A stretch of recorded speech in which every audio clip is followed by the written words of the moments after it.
Guys, Knowledge of Health here. Sorry I've been out a while. Just wanted to go over the recent buys and trades and just what the market's doing real quick. My bad for not being on here a while. Been busy with work, and I was playing a video game way too much for like a week, but I stopped playing that. I haven't played it this week at all, so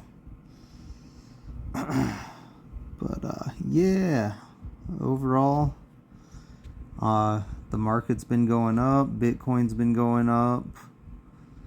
I read the transcript of the recent Michael Saylor interview. It's called Bitcoin Crash Course. I'll just review that real quick. Basically, it's like, we had the Industrial Revolution, we had the invention of fire, we had the invention of the telephone, we had the invention of the internet. Bitcoin is just like a revolution in money. It's money that's backed by energy. And so it's like a new technology. So basically what that dude is doing is, it sounds like he's selling bonds, because he'd rather pay someone like 6% and take that money into Bitcoin, which averages like 50% a year. So he's like all in, completely leveraging everything on that. So it makes sense to me if you read his reasonings and stuff. I don't really have time to get into the whole thing, but you know what? Actually, I could probably look that up real quick. Hold on. Let's see.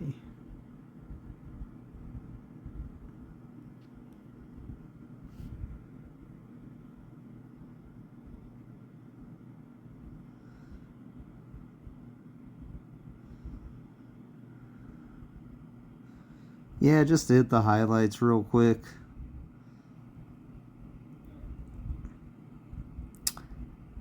So advocates for Bitcoin believe the following. It's digital gold, digital capital, digital property. It's perfect money. It's the greatest of all digital transformations of the 21st century. A unique diversifier. It's the ideal capital asset. It's a revolution in financial thinking. It's a paradigm shift in the field of economics. It's too good to be true. It's money for criminals. This is the skeptics. There's no use case. It's too volatile, backed by nothing. Government will ban it. It will be hacked, etc. And basically down here, he's saying the more you study it, the more you become a Bitcoin maximalist. He's saying after 1,000 hours, you realize that it's a lot more ethically sound than Google. It's an asset without an issuer. It's not a stock. It's not like Microsoft or Apple. It is giving the gift of property rights. And he goes on and talks about how there's like way less problems that you're going to have than, like, say, investing in a property. He's saying it's a long-term capital preservation. But anyway, yeah, I really don't have time to get into the whole thing, but look this up, Bitcoin Crash Course. It's amazing. I read the whole thing like as fast as I could. It's like 14 pages. But yeah, my prediction right now, he will be the richest man in the entire world within 10 years. So anyway, let's go into the stocks I have gotten lately. I've gotten some partial shares of Amazon, FedEx, and Costco. FedEx, I read an article that, I forget the details, but I just got $25, but it's, Morningstar has it at fair valued, so it's not really undervalued, but some article was saying like it's like immune to bad economic cycles or something. There was something positive with it, so I decided to get a little bit of that. Amazon I'm always adding to. That's my biggest position by cost basis. Costco has been a tank over the years, just like it's like doubled from when I first bought it, but just like steadily and slowly up.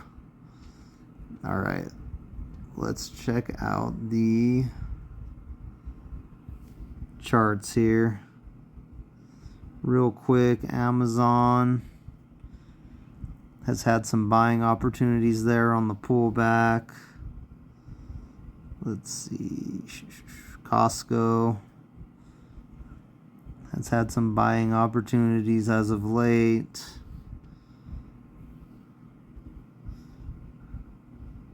The FedEx, I got it down here and it's broken out since I got it. I got it at 271. It's now 274. So I time those dips, and then when it goes above that 5-day average, that green line you see there, it's the 5 EMA. Seems to work out pretty good for the most part. All right. NXP, it's another article I read. The dividends are completely tax-free on that one.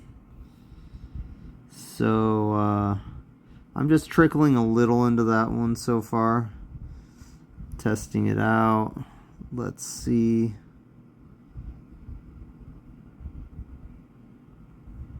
And you can see it's had some good buying opportunities lately.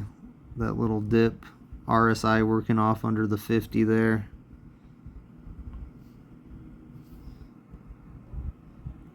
ASEA, Southeast Asia ETF. I wanted to get some exposure to overseas. It's 1733. Let's see. I got it at slightly cheaper, 1730. So it's gone up a little bit.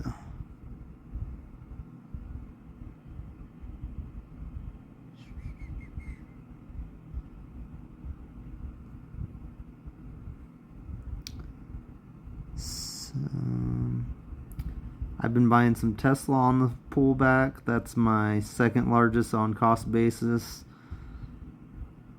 The Wii Robot event, a lot of people didn't like it because I don't know. I think Tesla gets a lot of hate. I liked it. I watched it. There's some robots that are going to be the future. The robo-taxi is going to be the future. I mean, I think it's the future. It's gonna save so much people so much time having a robot do all their laundry, etc., walk the dog.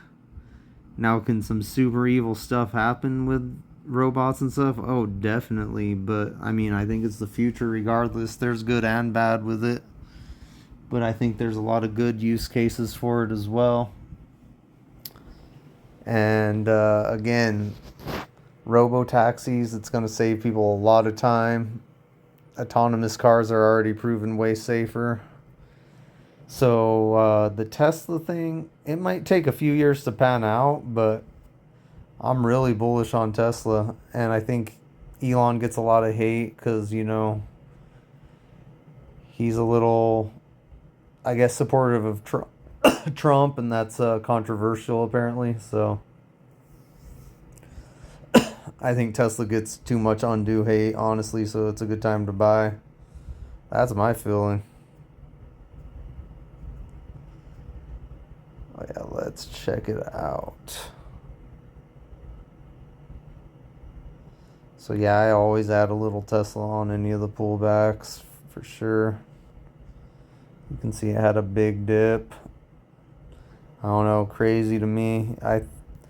It'll easily be at 350 in a couple years, if not higher, for sure. It's on discount in my mind.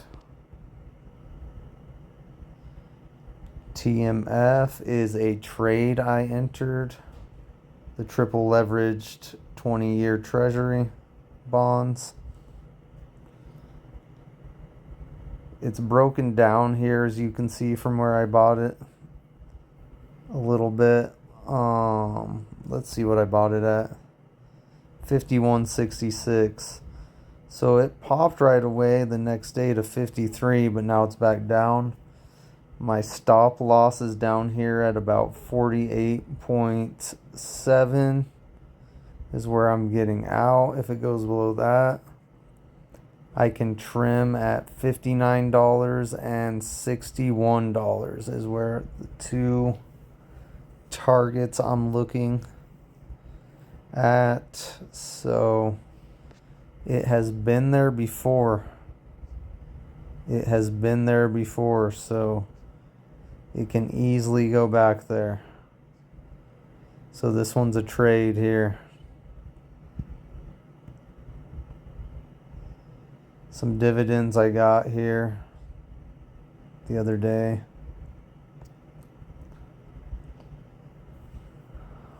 I bought Stag. This is my first time buying this one. Good dividend. Had a pullback. Now it's kind of starting to go back up.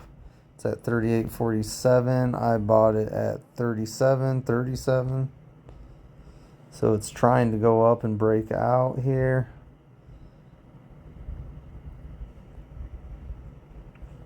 It's a property. I believe it owns the Amazon facilities properties. SoFi I have been trimming because it was really pumping, and I have a decent amount of it. Let's check it out. See, the RSI is extreme. It went way up. So it was my trim zone there. Trimmed 2, 3, you can see.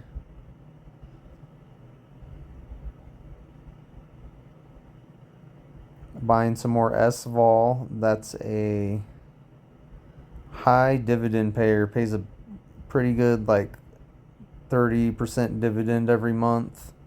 20 to 30. Clorox, I believe, is a dividend king. Consistently raising its dividend every year for 25 years. Another share of NXP there I bought that day. Let's see. 4 more shares of SoFi being sold there.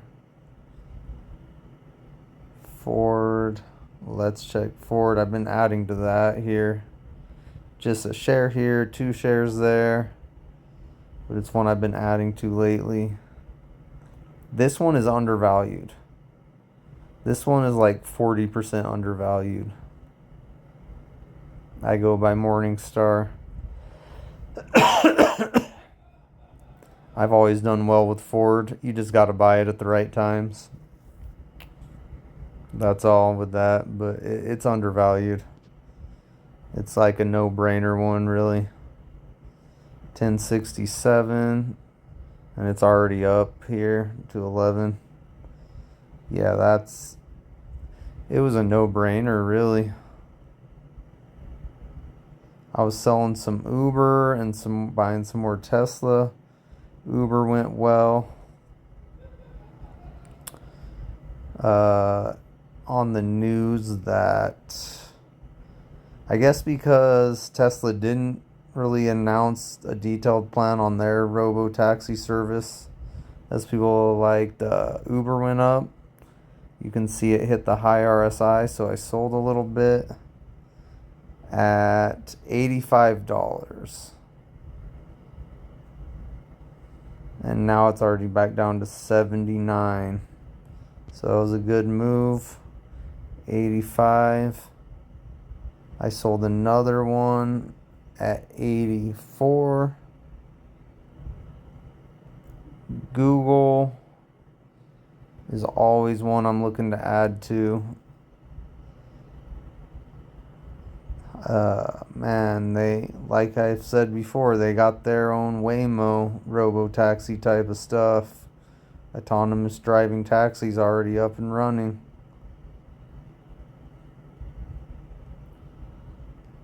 Google is just a must to own.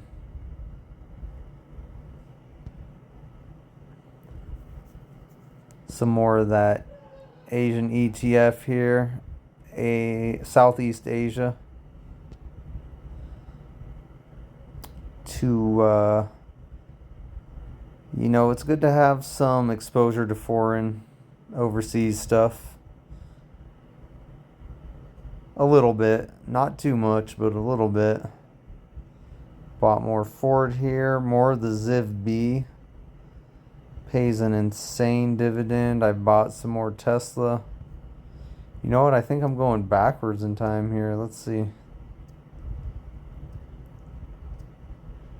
Okay, yeah, I guess I started with the recent stuff and went backwards. Okay, that makes sense. That makes sense. Yep, that makes sense.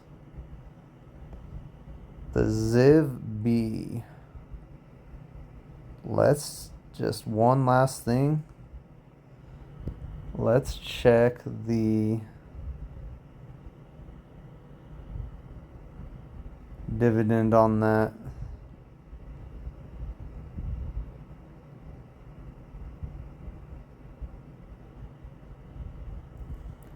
$29.39% yield.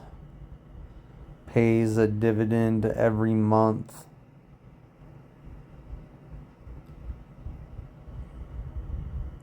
This is one that has beat the